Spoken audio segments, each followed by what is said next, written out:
What up, it is I, your proverbial boy Jeffy, and today I want to talk about the 5 biggest vibing mistakes that people make when they're out trying to meet people. I've been teaching this stuff live in the field for over 20 years now, and pretty much every weekend I see people who have difficulty capturing others' attention when they introduce themselves. People just won't pay attention to them, they won't look at them, or they look at them very briefly and turn away. And the reason for that is they lack the ability to create a compelling emotional feeling. And this is commonly referred to as a vibe.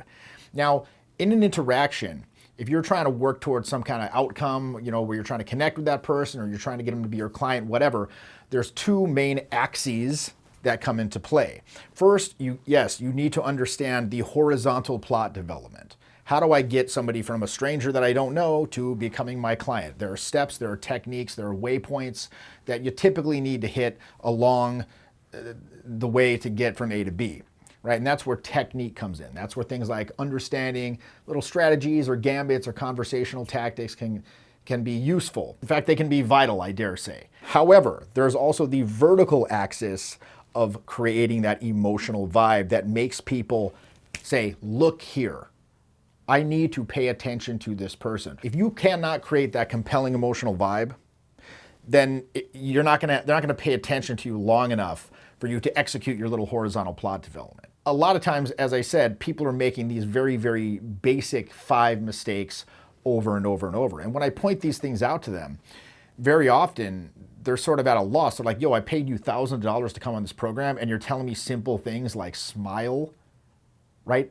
I could have figured that out myself. Oh, really? Then how come you're not fucking doing it? It's like that old story of, a couple, their basement is flooding, so they call a plumber.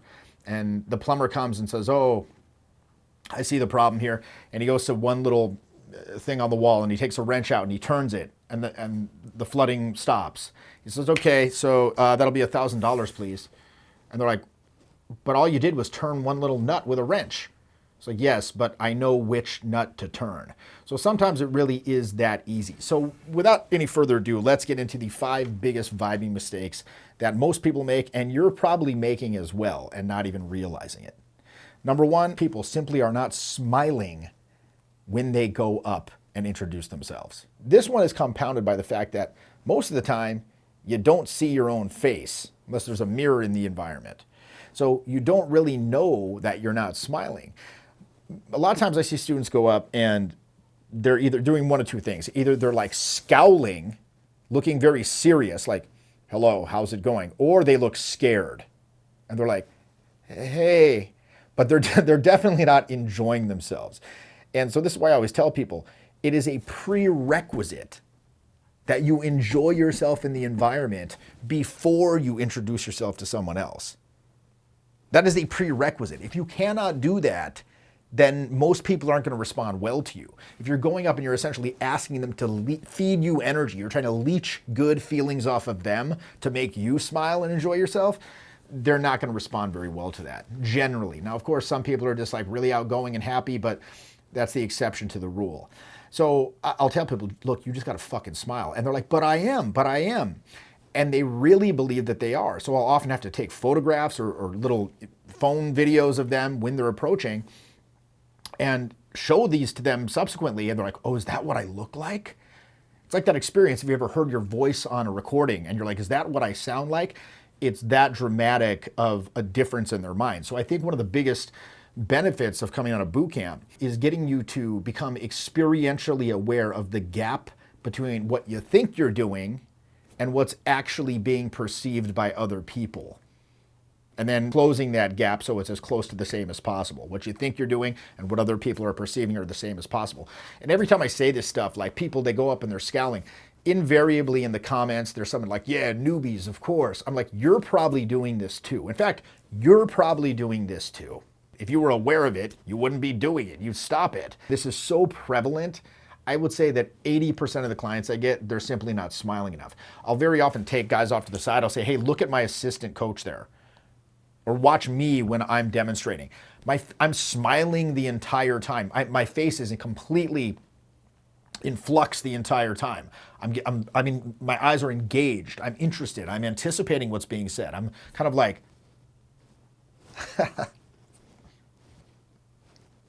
right? Like it's very alive. My face is alive and interesting and charismatic. Why? Because I'm actually enjoying myself in the moment. I'm not planning these facial expressions ahead of time. I'm simply being in the moment, feeling the flow, and just making sure I'm genuinely enjoying myself and laughing. I'm trying to amuse myself, not the other people, right? And what that's going to do, it's going to put that natural smile on my face, and that's going to be more compelling, and it's going to draw people in. So number one is smile more. Number two is simply make sure you're standing in front of them. Are you standing in front of the person that you want to introduce yourself to? Very often I'll see people, they'll like run up from the side and startle people. They'll be like, okay, hey, and the person's like, what? And they're already putting themselves off on the wrong foot. Or they'll like lurk and hover behind and talk to them like as they're hovering over their shoulder, and the person's like kind of uncomfortably, politely responding to them. I'm like, yo, the people that you talk to and you introduce yourself to, they should see you before they hear you, and always get in front of them. And not even like, here's another thing. People will tend to like do this 10-degree off thing, or like this about 20 degrees off. They'll talk to the people like this, and they'll stand about 20 degrees off, as opposed to bang, dead ass in front. And again, if you watch myself in interactions, if you watch my assistants in interactions, we're always dead ass in front of people. Now, of course, in that dead assness, there's also room for playing around with the rhythm and, backing off a little bit, looking around and stuff like that. But the vast majority of people, I'd say only 5 to 7% of my clients can actually stand in front. So how about we do that first? How about we see if you can do that first, and then we can play around with the rhythm. Again, this is one of those things you think I'm not doing that. Just put an awareness on this. When you go out and you meet people tonight, see, do I have the ability to stand directly in front of them to create that engagement? Like, again, if I talk to you like this, even on camera, like this, yeah, this is cool. But if I talk to you like this, it's boom, it's a lot more engagement. It's a different feeling. You're speaking to the whole person. So mistake number one, people aren't smiling. Mistake number two, they're not standing in front. And this dovetails in with mistake number three, where people are simply not making eye contact. Are you making eye contact with the person that you're speaking with? Even if you're standing in front, are your eyes kind of like glancing around all the time, or are they looking into the eyes of the person that you're attempting to connect with?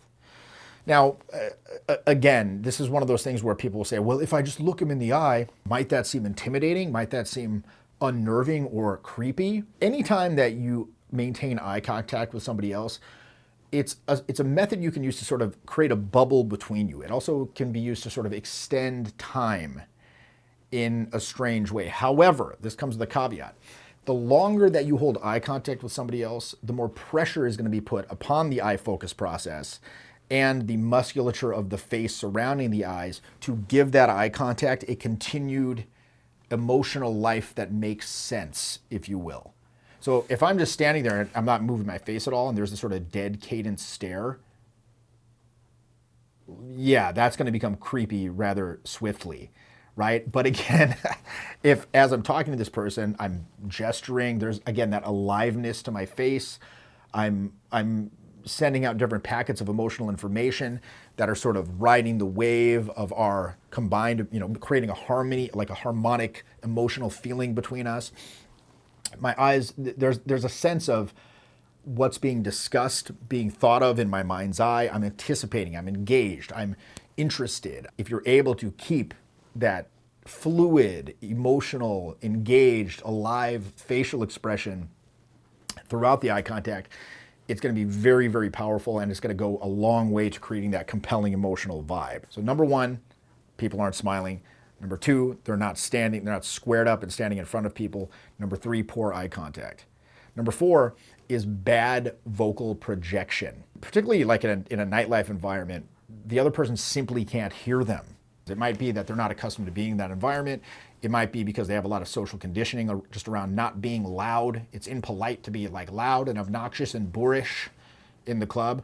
Well, look, there are a lot of things that you would do when you're out meeting people in a nightlife environment that you probably wouldn't want to do in many other areas, right? Like a work environment, or, at the family reunion, or, at the grocery store, or whatever. But generally, you want to speak about 30 to 50% louder than you think that you need to. Beyond that, you want to monitor your tonality. I always say you kind of want to sound like a bit more of a cocky fucking dick, as opposed to like this permission-seeking people pleaser who asks questions. This is one reason why I tell people don't ask questions when you first go up. Why?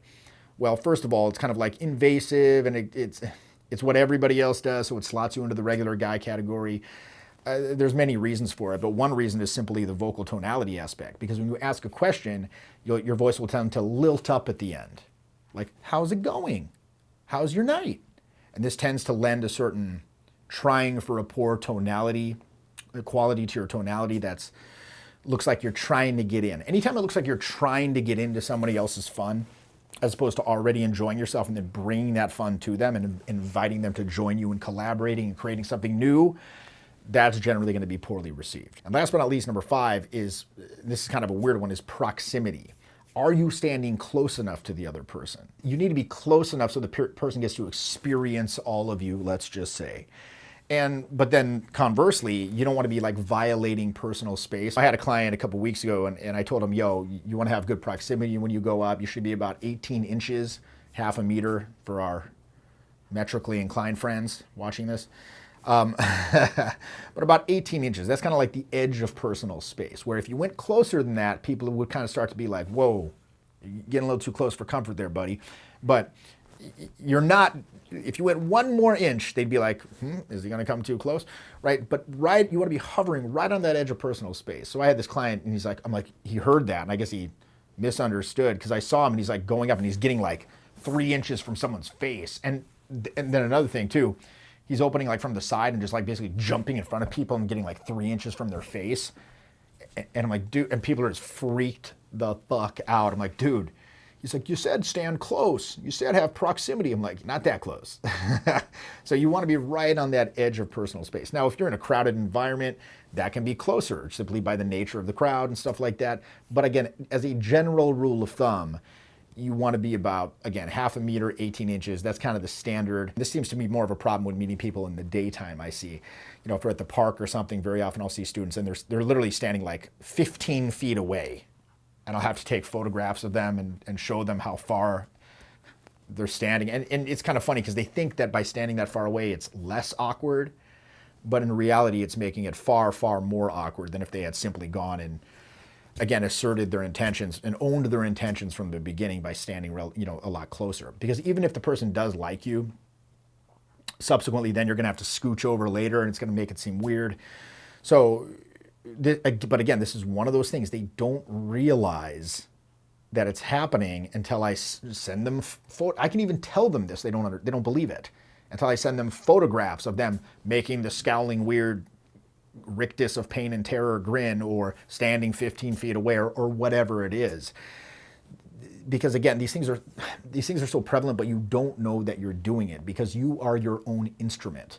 And this is where the value, I truly believe, of something like the boot camp comes in, is having somebody who's highly, highly, highly experienced in these matters, giving you, an objective third person feedback on what it is that you're doing. So in any case, those are, just to recap here, the 5 biggest vibing mistakes people are making out there are: number 1, not smiling; number 2, not making eye contact; number 3, not squaring up; number 4, speaking too softly and with poor tonality; and number 5, either too much or too little proximity. If you're going out tonight, you're going out today, and you're meeting people, ask yourself, am I doing these things? And kind of take it upon yourself to kind of try to push the needle a little bit and make more of an effort to, number 1, become aware of these mistakes you're making.